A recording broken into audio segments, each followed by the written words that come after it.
Okay, so talking about how you clear and energize your space. So it might be that in your space you are keeping crystals that are going to energize the space. But now and again through the year, you're going to want to do a bit of a clear out of energies, okay? So how do you achieve that, this clearing and then bringing in spirits? Because when we clear, we're leaving a big empty void, and so we need to fill in that void with energy again, and preferably energy that we choose rather than leaving it haphazardly to any energy that is passing by, okay? So when we think of clearing, it's a two-step process. It's clearing and bringing in spirit, okay? And we do this and we go through this process every time we feel the need for it. So I will say, at the very least, you're going to want to do this once or twice a year, for sure, in your space. Possibly more than that. Daily is maybe not absolutely required, but for sure I do it. I tend to do it often, maybe once a month if I don't have anybody in the room. When I do have classes or when I have clients, then it's going to be more often, okay? Because every time somebody goes through the room gets cleared. That goes without saying, okay? So what do we use for clearing? A lot of people are going to be using incense, smudges, sprays, okay, and all of those are really good. Your smudges can get a little bit, let's say, smoky, and sometimes they smell a little bit funny, because, you know, they're basically sage based, so they can smell a little bit sagey. So that'll be your smudges, and that's okay. I tend to use resin incense. I tend to use copal incense, and then I have clearing. So I do have white sage, but I have it often in an incense form, and you can also get it in spray form. And then, of course, I have my sprays, which are depending on the work that I'm doing. If I want just a neutral vibration, I'm going to use Agua de Florida. If I want a deep clean, I want to use the Agua de Cananga, and I'm going to put the names, don't worry. And then if I'm doing heart work, I'm going to be using the Agua de Rosa. Those cleansing sprays that I mentioned, this is what they come in. Okay, they come in these bottles. They're fairly generous, but they do cost money. They cost quite a fair bit of money. This is the Agua de Florida, which in the UK I get from Sacred Essences, and they come sealed, you know, and you just unhook them. And what I do is, because you're going to say to me, well, how do you use that in your room? I decant it into a spray. So this is where it goes, into my spray, and I generally pour it everywhere when I do this. And then I can spray it directly over my altar. I can spray it directly in my room. You know, it works really, really well. The Agua de Cananga is a little bit darker.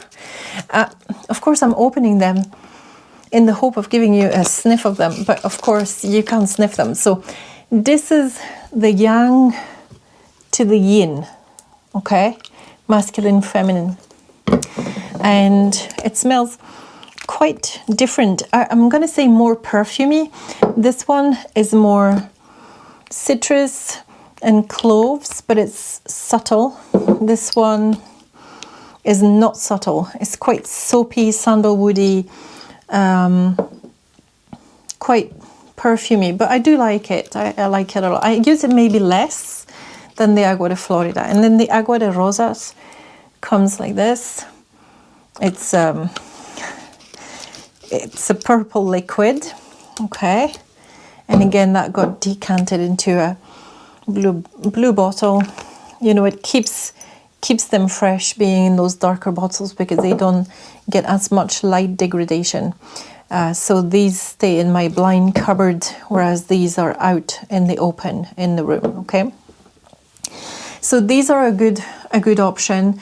You have plenty other sprays. There's Aurasoma sprays that are very good. There's air conditioner in the Aurasoma lines, which are very good. There's these as well that are excellent, and they are gem and music essences. Okay, and the people are musicessences.com. All right. Now, I had a local shop that used to carry these. Unfortunately, I don't have them anymore, but you can order them online, and they are very good. I mean, they do shower, though. The spray is very powerful. Oh, very powerful, but they're great. Okay.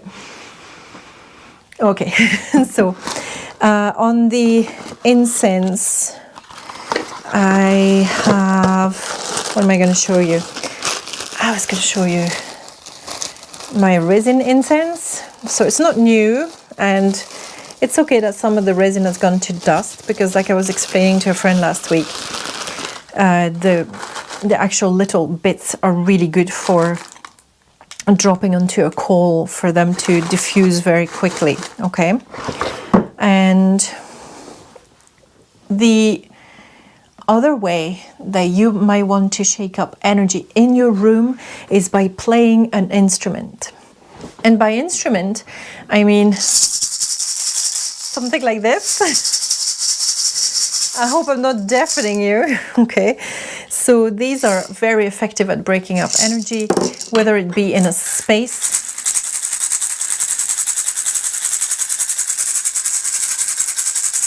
or around a person as well. They're very effective at breaking up energy around the person. So you can have two and you can shake them around your room. So I apologize if I deafened you earlier. And if you don't have rattles and you don't really like rattles, that's okay. If you have a drum, you can use a drum. Drums also break up energy really quite vigorously. Okay, so this is all about breaking up energy, conditioning your room. You know, sometimes I'm going to go around with these guys, and then I'm going to burn some resin copal just to bring in spirit and have a little bit of pausing time, just to replenish the energy of the room rather than just leaving it empty.